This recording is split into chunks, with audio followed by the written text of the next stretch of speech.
Hey guys, welcome back to my channel. It's your girl Valinosa again. If you're seeing me for the first time, you are welcome. If you're a returning subscriber, thank you so very much. If you're watching me right now and you haven't subscribed, please go ahead, hit the subscribe button right there and ensure that you turn your post notifications bell on so you're the first to get notified whenever I upload my content.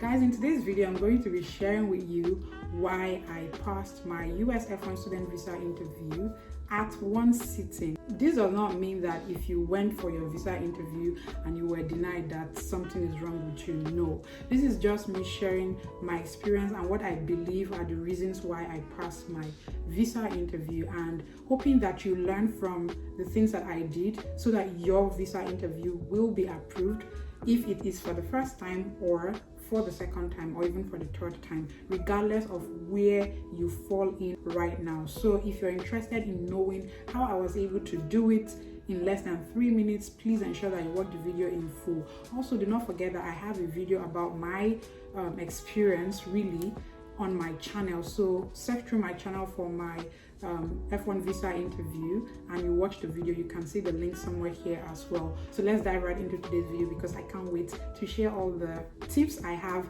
in today's video.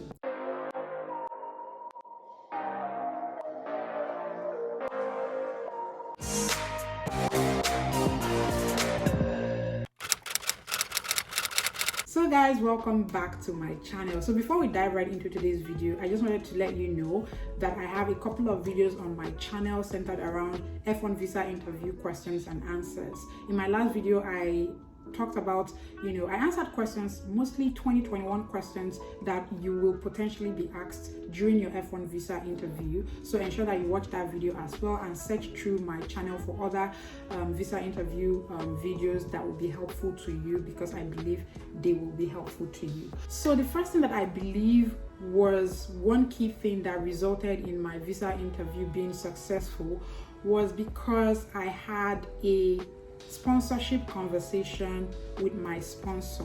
Now, most people do not have this one-on-one conversation with their sponsor prior to their visa interview, so it becomes a problem. Now, how did this help me to get my visa approved?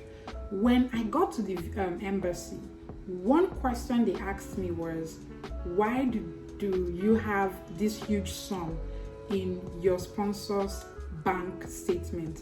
And guys, it's not like there was just one huge sum in the bank statement. There were a couple of big sums in the bank statement, but there was one particular one.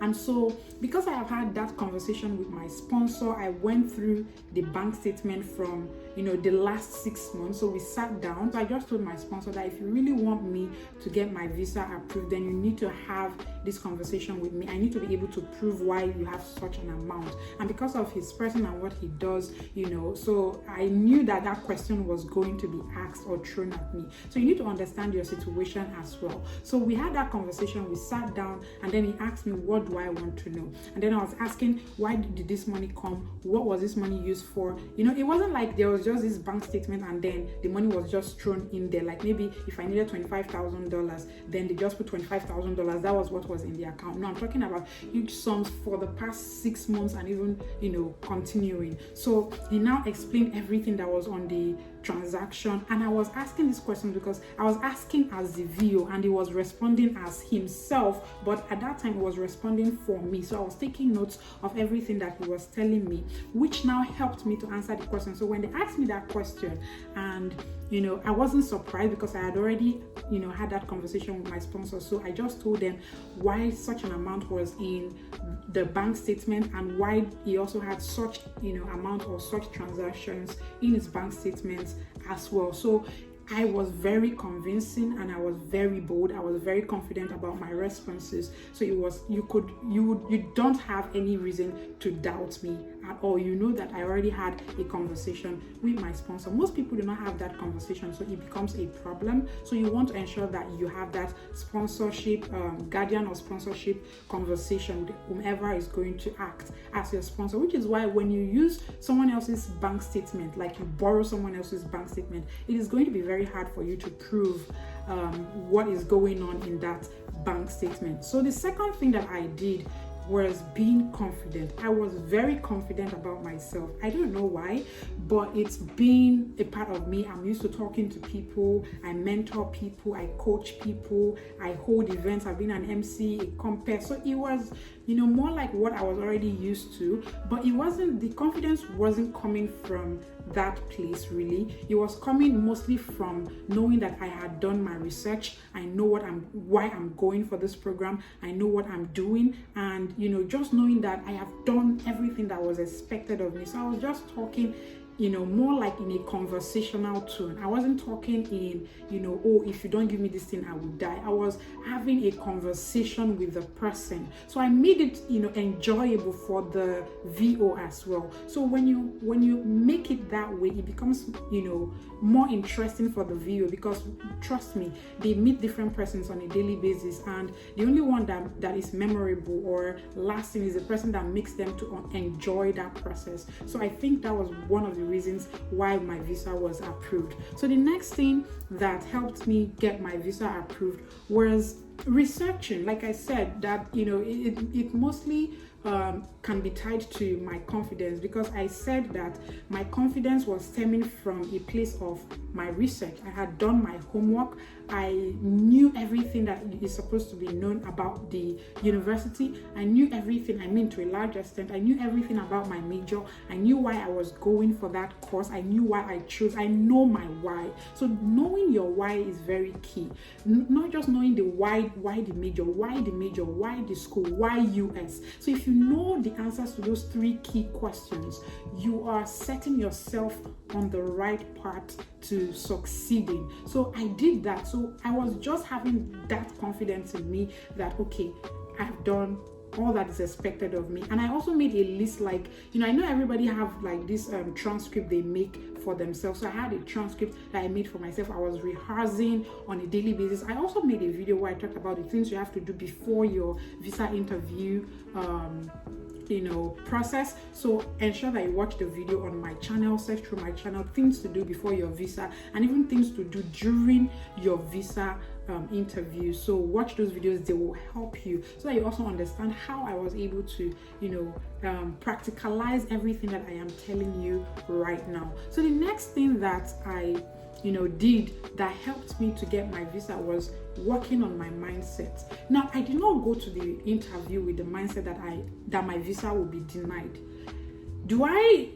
When I look back now, I know that at some point I was nervous. Nobody will come and tell you that I was never nervous. We were all nervous during our interview. But there's a difference between being nervous and then having this bad mental belief that okay, what if my visa is denied? There was no what if in my head, in my mind, or anything about me. There was just me saying I will get the visa. So whenever the what if is about to come, I'll just have that attitude that I will get my visa will be approved. So yes, my mindset really played a key part in me getting the visa. People just go there, okay, let's just go and try. And so when you are going to try, you're not manifesting this thing. So you need to, and trust me, don't get it wrong. You might have the positive mindset and then you go, your visa is denied. It doesn't mean that you had a positive mindset. So why didn't you get the visa?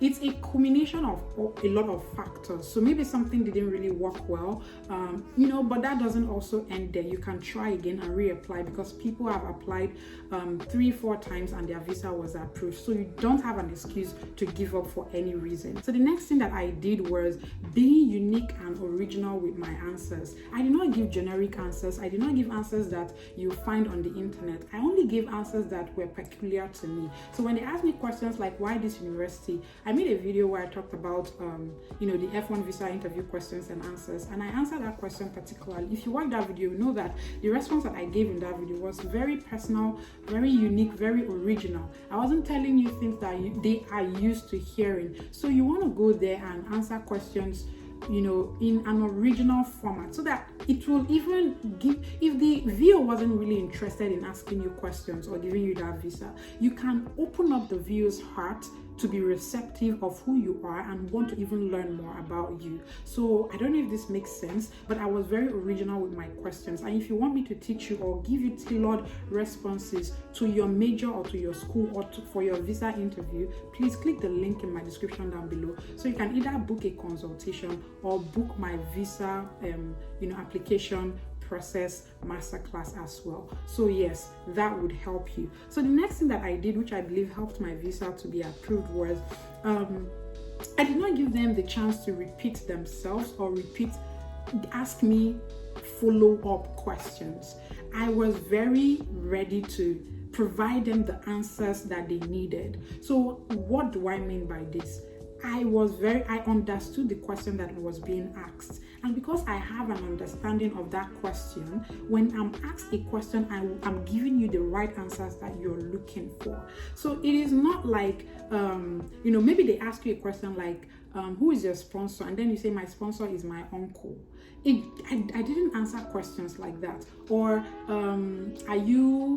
why this university? I was not even answering. I was answering questions from a place where, you could see the enthusiasm in my responses. Who is my sponsor? My sponsor is Professor Valin Jose Ovara.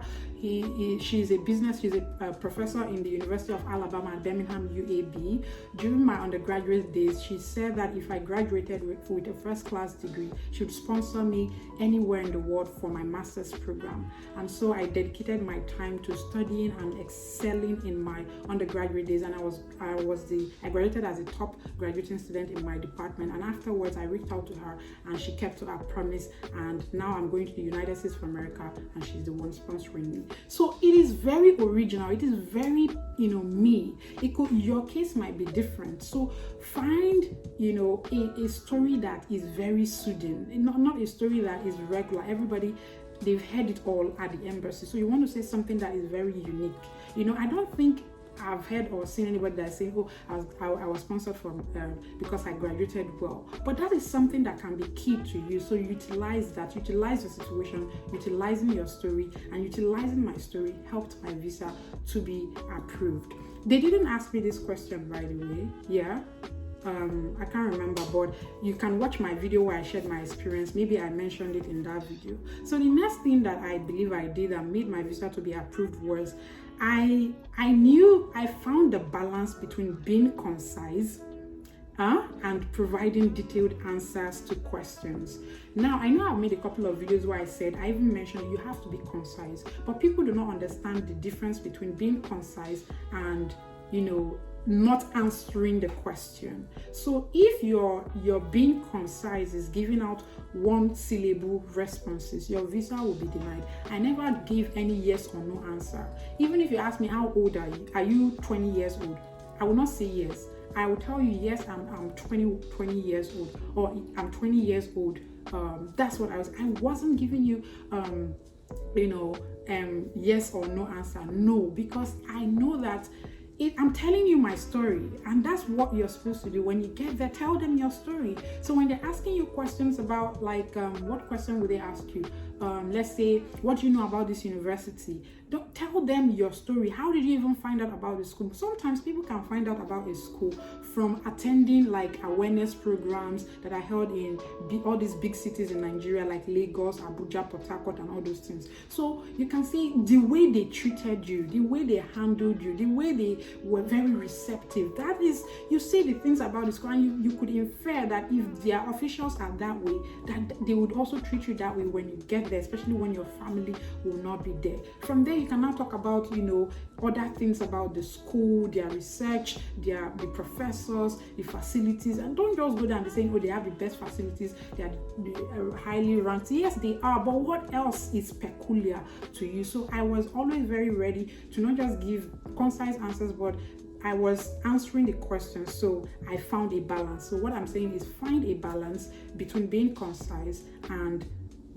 answering the question that you have been asked. So the next thing that I said, that I did, like I already mentioned, that not using one syllable responses, I never did that. So don't do that, and I believe it helped me. The next thing that helped me in my visa interview was being prepared. I prepared. Maybe I should say I over prepared, because when I actually go through my visa interview, like my admission, I have a bag for it. I made a video, like I've done several live stream videos on this channel, and I think I've also shown you people that box. So when I was going through those things, I saw my visa interview things and I'm like, oh my god, I really prepared. I was not ready for any stories that touched. I was prepared. So you could tell that I was everything. I had like, Jesus, it was a lot. So maybe I can share that. I share that with my private clients as well. So maybe I can share that with you. So just book a consultation and all. But what I'm saying is I was I was over prepared. I wasn't under prepared. So over preparation has never killed anybody. Under preparation, in my experience and knowledge, has killed people. So you want to be prepared as well. So like I said, preparation is very important. Ensure you watch my videos where I talked about how I prepared, what I did, the top secrets to passing your visa. Watch those videos so that you know what to do and ensure that you do the right thing. So the next thing that I did, which I believe also helped me to have a successful visa interview, was that I practiced to know. I rehearsed to know. I didn't rehearse to pass. There's a difference. You know, when people are like, in Nigeria, we are studying for an exam and you're only studying to pass that exam. After the exam, if they ask you like one question from that exam, you cannot even answer. So that's not what I did.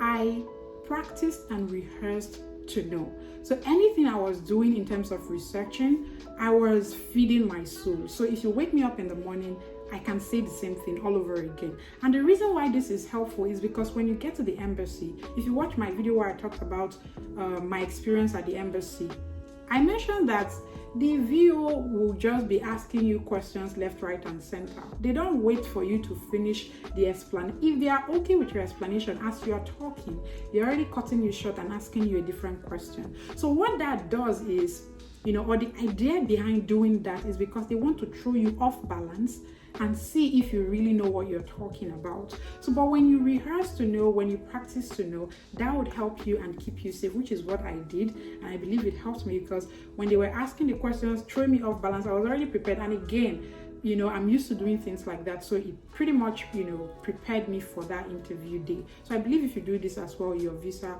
will be approved. So the last thing that I did was dressing comfortably. How do I mean? I wore a gown. I actually have a video coming up. I've actually made a video, but I've not had the time and the energy to edit that video. So guys, if you want me to edit the video where I talk about or where I made about how to dress for your visa interview, please let me know in the comments. Just be saying, Vali, we want to see that video so that you can see how to dress, whether you're a man or a woman, so that you know how to dress comfortably for the interview. So for me, I just had a simple gown on. Well, blue is my favorite color. In case you don't know, now you know. Blue is my favorite color. So I had this gown that had like a touch of blue and a black gown with touch of blue, and I had a white. I love blue white, yeah. And so I had a white long sleeved inside the gown. So and then I wore sneakers, very comfortable. I was very comfortable. So I dressed comfortably. I wasn't shifting. So if you're asking me a question, I went there to catwalk safe because I was so comfortable. I was standing erect. I was looking at them in their eyes. I was talking straight into their soul. And I believe that, because I was that comfortable, it helped me. It eased my whole being and my whole process there, because the people before me had their visa denied, and so that can be very tricky. And even me, I was trying to hustle, like I was looking for the VO that was giving approval. I'm like, that's where I want to go. I don't want a woman. I mean, every lady will be praying for a man. I don't know, but that was me too. So if you watched out my video, I said it as well. But I was just comfortable in my skin. So yes, dress comfortably, and I believe that would also help you to have your visa approved. So I've mentioned, I think maybe 10-15 tips that that are peculiar to me, which I believe helped me to pass my visa interview. And I know that if you also incorporate these things into your life or into what you're doing currently, they should also help you to pass your visa. If you found this video very helpful, please ensure to like the video, right? And subscribe if you haven't already. And drop your comments in the comments down below. If you're watching me and you're an international student, what did you do for your visa to be approved? What did you do differently? How did yours go? I really want to know your story. And if you're someone whose visa, like you're preparing for your visa interview, is there something you want me to answer? Is there a question you want me to answer? Have you seen my video where I talked about the secrets to passing your visa interview and answering all the questions about visa interview? Watch those videos if you haven't. But if you have more questions as well, drop them in the comments and I would answer them immediately. Okay, so this is the end of this video. In my next video, I'm going to be making a video centered on the top 15 reasons or top, I think 18 or 20 reasons why people's visas